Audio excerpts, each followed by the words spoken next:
We've arrived at another moment in global history where emotion is trying to take the driver's seat. As tensions rise between the United States and Russia, it's tempting, even easy, to respond with fire. But sustainable strength has never been about who shouts the loudest. It's about who thinks the farthest ahead.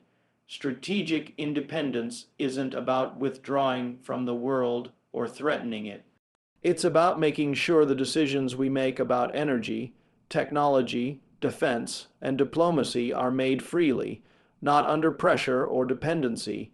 And the first place that freedom must be secured is in our energy systems. When we talk about national security, the conversation often turns to borders, defense systems, and foreign policy. But beneath all of that lies something even more foundational: energy. The ability of a nation to produce, control, and sustain its own energy sources is one of the most underrated, yet most decisive, factors in maintaining sovereignty and ensuring long-term stability.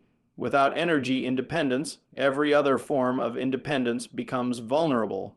If a country relies heavily on foreign energy, imports oil, gas, or even critical minerals needed for batteries and renewable infrastructure, it places the levers of its economy and its security in someone else's hands.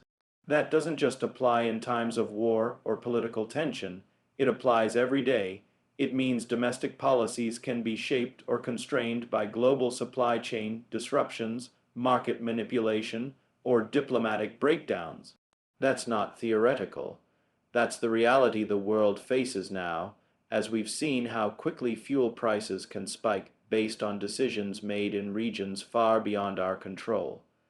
Energy is the bloodstream of modern life. Every sector from agriculture to transportation to healthcare depends on it. When it becomes unstable, everything downstream becomes more expensive, more uncertain, and more exposed. This isn't about ideology, it's about math. And the math is clear.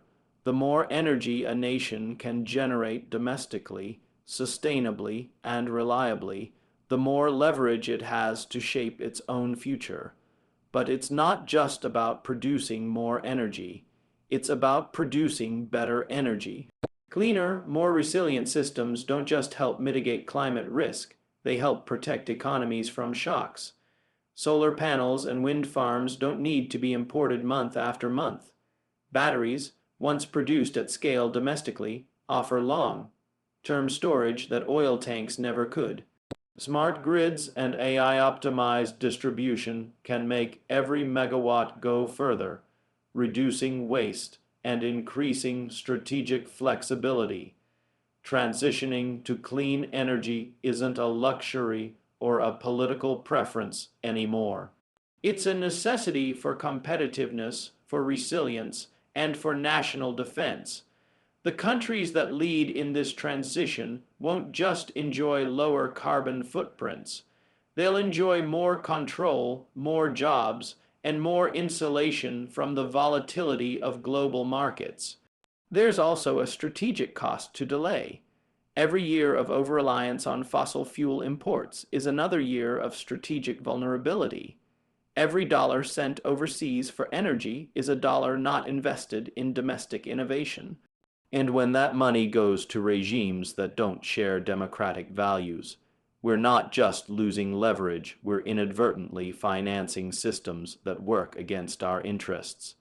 That's not to say international energy trade doesn't have a place. It does, but it should be a choice, not a dependency. A strategically independent nation can choose who to trade with, when, and on what terms. That's a very different posture than needing to make concessions just to keep the lights on. A more independent energy system also has cascading benefits. It reduces inflationary pressure because energy is a core input cost for nearly every good and service. It lowers health care costs because cleaner air reduces respiratory and cardiovascular diseases. It boosts technological leadership as the demand for innovation in clean energy fuels breakthroughs in materials science, AI, and advanced manufacturing. This is the kind of compounding progress that defines great nations. It's not built in a news cycle. It's built through long-term thinking, infrastructure planning, and coordinated public-private investment. It's the hard, unglamorous work that doesn't generate many headlines, but quietly strengthens a nation's backbone year after year. What's needed now isn't just urgency, but clarity. The stakes are no longer abstract. The world's energy map is being redrawn. Those who act early and decisively will shape that map. Those who delay will be forced to adapt to it on someone else's terms. Ultimately, this is a choice to invest in systems that serve us, not constrain us, a choice to secure the foundation of every other freedom, a choice to build a future where our lights stay on not because someone else allows it, but because we made it so. Power in the modern world isn't measured the same way it used to be. It's no longer about how much land you control or even how many resources sit beneath your soil. The true leverage today, the kind that endures and scales, comes from technology. It determines how efficiently a nation can solve problems, how resilient it can be in the face of disruption, and how capable it is of writing its own rules instead of following someone else's. That leverage starts with innovation. When a country leads in developing new technologies, whether in energy, artificial intelligence, biotechnology, or advanced manufacturing, it doesn't just gain tools. It gains options, it gains speed, it gains flexibility. In a world where change is constant, those who can adapt fastest hold the advantage, not those who simply have the biggest stockpile. Technology compresses timelines. What once took a decade to build or scale can now happen in a matter of months. That kind of speed becomes an equalizer. A country doesn't need to have the most soldiers or the largest economy to be powerful. It just needs the smartest systems and the best data. Precision replaces brute force. Agility overtakes legacy. Strategy becomes more about intelligence, both human and artificial, than intimidation. In geopolitical terms, this changes everything. It means that traditional forms of power projection bases, warships, alliances based on muscle are being augmented and, in some cases, outpaced by digital influence. A single innovation in quantum computing or next-gen semiconductors can shift the balance of power more than a fleet of aircraft carriers ever could. The rules of influence are being rewritten by code, by algorithms, by scientific breakthroughs. But technological leverage isn't just about competition. It's also about cooperation. Countries that lead in technology become indispensable to global systems. Their ideas power supply chains, their platforms host communications, their breakthroughs set new global standards. That creates diplomatic capital. It opens up partnerships that aren't based on need, but on mutual benefit. It makes isolation harder and collaboration easier. The challenge, of course, is not just developing technology, it's deploying it wisely. Leverage means very little if it's squandered through poor governance or short-term thinking. The real test is whether a nation can take its innovations and build ecosystems around them, education systems that prepare future scientists and engineers, financial systems that fund responsible research, legal systems that protect rights without stifling invention. Leverage only works when it's backed by long-term structure. It's also critical that access to technology is equitable. A nation cannot be strategically strong if its advancements only benefit a few. Widespread access to digital infrastructure, high-speed internet, and computing tools turns passive consumers into active creators. It turns a society into a network of problem solvers. That scale of potential is what makes technological leverage more powerful than any other resource. It grows as it spreads. Another advantage is resilience. Technology, when distributed wisely, makes societies less vulnerable to disruption. Smart grids, autonomous supply chains, predictive analytics, these aren't just conveniences, they're shields.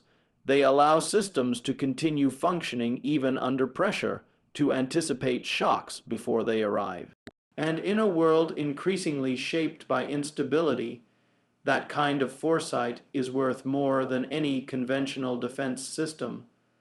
Leadership in technology also allows a nation to define the ethics of its use. If others take the lead, the values embedded in new platforms might not reflect transparency, privacy, or fairness.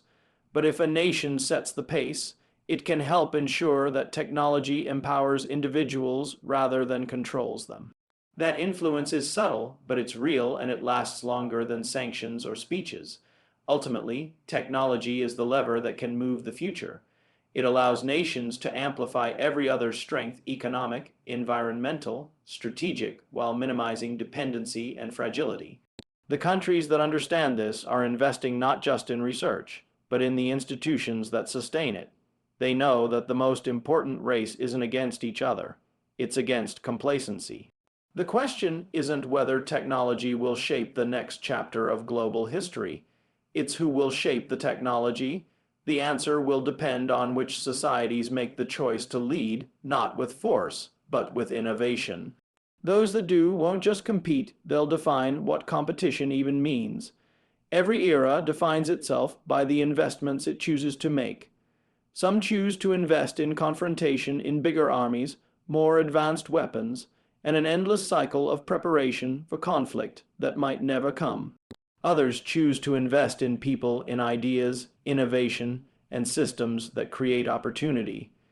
The real difference isn't just moral, it's mathematical. Progress is not only the better path, it's also the cheaper one. Cold wars are among the most expensive endeavors a nation can undertake, not because of the actual fighting, but because of the sustained posture of threat. Maintaining massive military readiness over decades drains capital that could be building infrastructure, advancing medicine, or improving education. It locks up talent in industries that produce defense rather than development. It turns science inward toward destruction avoidance rather than creation, and while the spending looks like strength on paper, the long-term return is often negative. There's a hidden cost in fear-based policy. The constant anticipation of threat distorts decision-making. Resources get diverted not because they're strategically needed, but because they're politically urgent. Leaders end up overcorrecting for worst-case scenarios rather than building for likely futures. And in that environment, real opportunity gets sidelined. By contrast, investing in progress in technologies that improve quality of life, in global partnerships that reduce tensions, in research that unlocks the next breakthrough delivers compounding value. Every dollar spent on vaccines saves many more in healthcare costs. Every dollar spent on clean energy reduces future environmental damage and volatility. Every student who's educated becomes a multiplier of possibility, not a recipient of defense.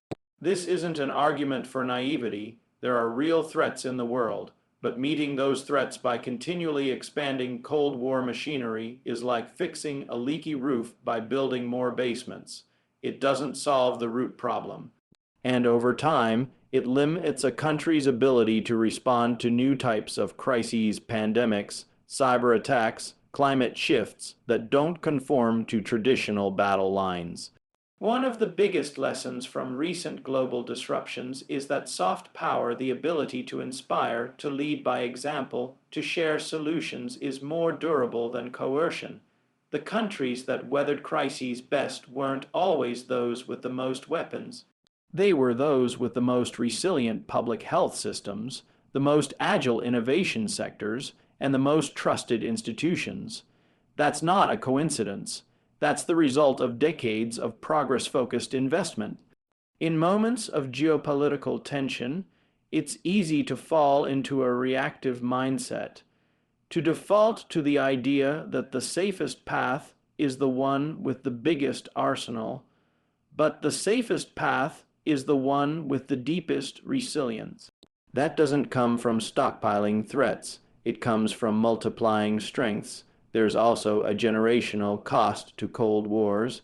The youth of any nation pay the interest on decisions made today. If they inherit a world full of walls, suspicion, and misallocated capital, they're forced to work twice as hard to repair what could have been avoided. But if they inherit clean technologies, affordable education, and international collaboration, they can leap further not because they're better, but because we removed the friction. Progress builds bridges. It reduces the number of zero-sum games on the global stage. It makes it harder to justify conflict and easier to justify cooperation. When countries are deeply invested in each other's success through research partnerships, supply chains, cultural exchange, the cost of war rises and the appeal diminishes. That's the kind of deterrence that lasts. The argument isn't just philosophical, it's economic. Cold wars cost trillions and trap nations in cycles of mutual suspicion. Progress requires fewer resources but delivers more results, and it aligns with the interests of the majority, not just those in positions of power. It is scalable, shareable, and self-sustaining. The future won't be decided by who threatens more convincingly. It will be shaped by who builds more intelligently. The choice is between spending to defend against the past or investing to shape the future. One path preserves fear, the other expands hope, and in a world where we're more connected than ever by data, by ecosystems, by consequences, the smarter investment is the one that brings returns not only to a nation's borders, but beyond them. Cold wars freeze potential. Progress unleashes it. The bill for both comes due eventually, but only one leaves us with something more than a receipt. Strategic independence isn't built on isolation. It's built on intelligent connection. For decades, countries have focused on diversifying the sources of their raw materials, their oil, their gas, their rare earths. And while that kind of diversification is critical, it's only half the picture. True resilience comes not just from securing what's in the ground, but from building partnerships that reflect shared purpose, complementary strengths, and mutual respect. In other words, it's time to diversify global alliances as intentionally as we diversify resources. The old model of alignment, where countries picked sides based purely on geography or ideology, no longer serves the complexity of modern challenges. Today's problems don't recognize borders, whether it's climate instability, cyber threats, global pandemics, or economic volatility. Solving them requires not just strong nations, but strong networks. And that means alliances can't be locked into 20th century frameworks that treat diplomacy like a zero-sum game. Diversified alliances are more adaptive.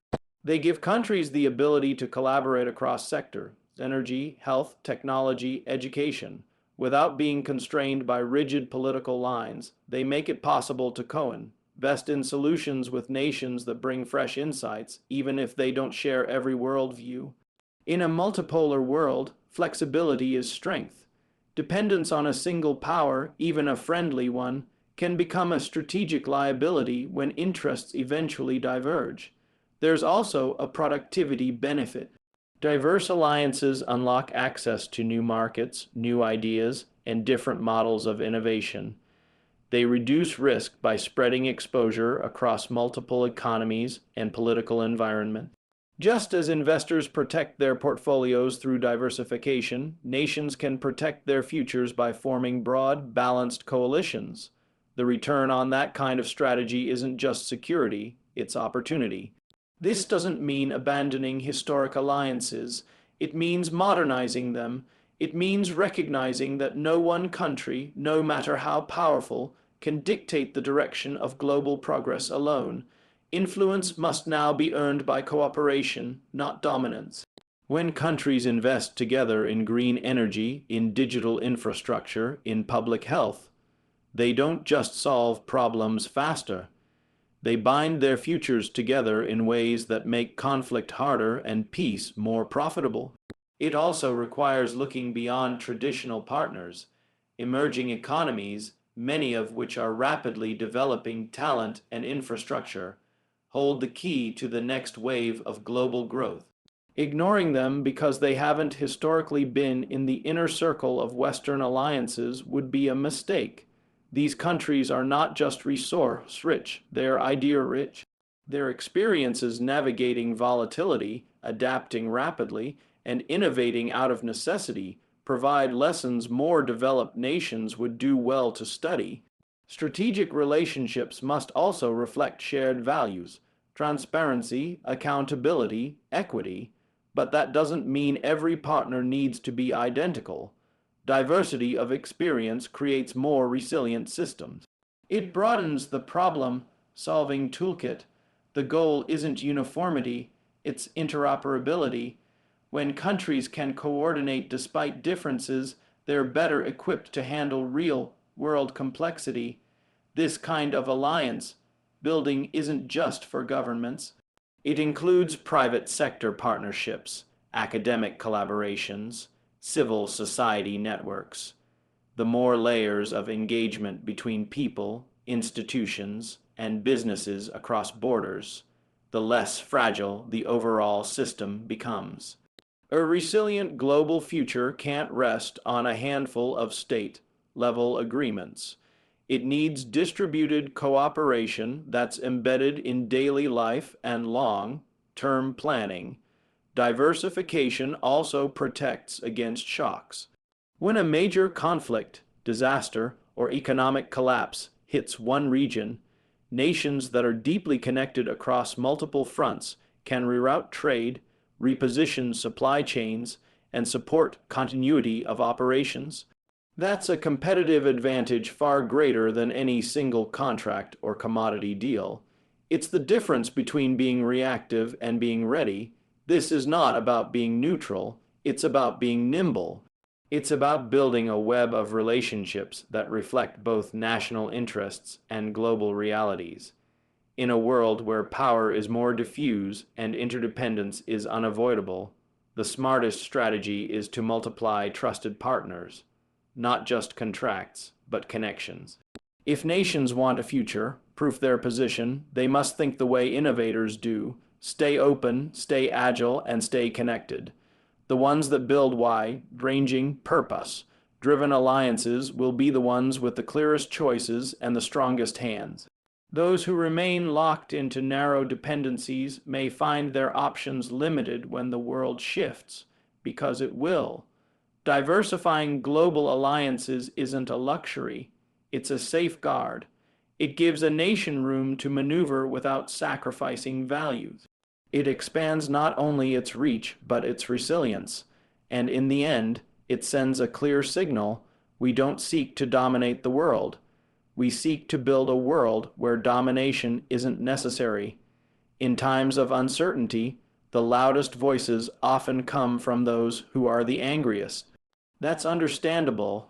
Fear can disguise itself as urgency, and frustration can feel like strength. But when leaders make decisions from a place of fury instead of logic, they trade long-term stability for short-term noise. The world has too many problems that require precision, patience, and focus. Leading with logic is not only more effective, it's the only way to steer through complexity without deepening the very chaos we hope to fix. Emotion has its place. It can motivate, it can rally, it can help people feel seen, but emotion without structure becomes volatility. When anger fuels policy, it tends to overcorrect. It turns nuanced problems into binary choices. It reduces diplomacy to blame, science to opinion, and cooperation to confrontation. In a world where the lines between global and domestic challenges blur more every day, the cost of reactive leadership isn't just inefficiency, it's instability. Logic doesn't mean inaction. It means understanding the full picture before acting. It means measuring outcomes, not just intentions. It means recognizing that every decision has second and third order consequences that ripple across sectors, borders, and generations. When leaders ask, "What will this look like in 10 years, not 10 days?" they stop being performers and start becoming stewards. This matters even more in a global context. International relationships can't be sustained on fury. They're built through mutual understanding, shared interests, and the ability to adapt to change without defaulting to escalation. The world has seen what happens when anger shapes foreign policy. Trade breaks down, alliances fracture, and the problems we should be solving together become weapons in a different kind of war. We're living in a moment where logic should be our most valuable resource. The challenges ahead, whether climate change, energy transition, AI governance, or global health, require coordination that can't survive a cycle of emotional reaction. They require data, systems thinking, and the humility to correct when evidence suggests a better path. That's not weakness, that's discipline. Leadership driven by fury often masquerades as strength, but it's brittle.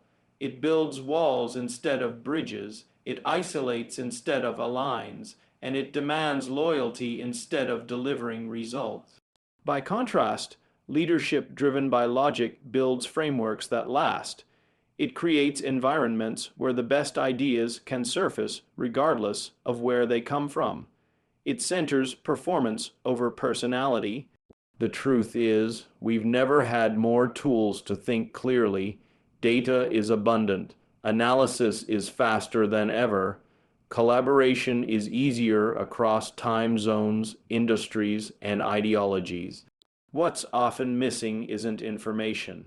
It's the willingness to use it calmly, persistently, and without the distraction of scoring points. Anger accelerates everything but accuracy. In the long run, logical leadership creates trust. People follow leaders who show consistency, who explain their reasoning, and who adapt without losing direction. When the public sees decisions grounded in evidence, not emotion, it reinforces civic confidence. And that confidence becomes a kind of social infrastructure, less visible than buildings or budgets, but just as critical. This doesn't mean ignoring injustice or pretending everything is fine.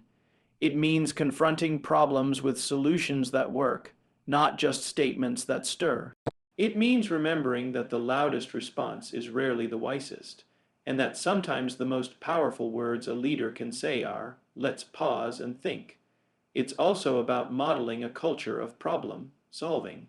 When leaders elevate logic over fury, they set a tone. They show that thoughtfulness is not a delayed tactic, but a performance strategy.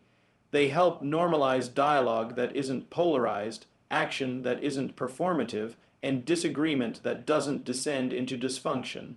Ultimately, leadership is judged not by how it begins, but by what it leaves behind.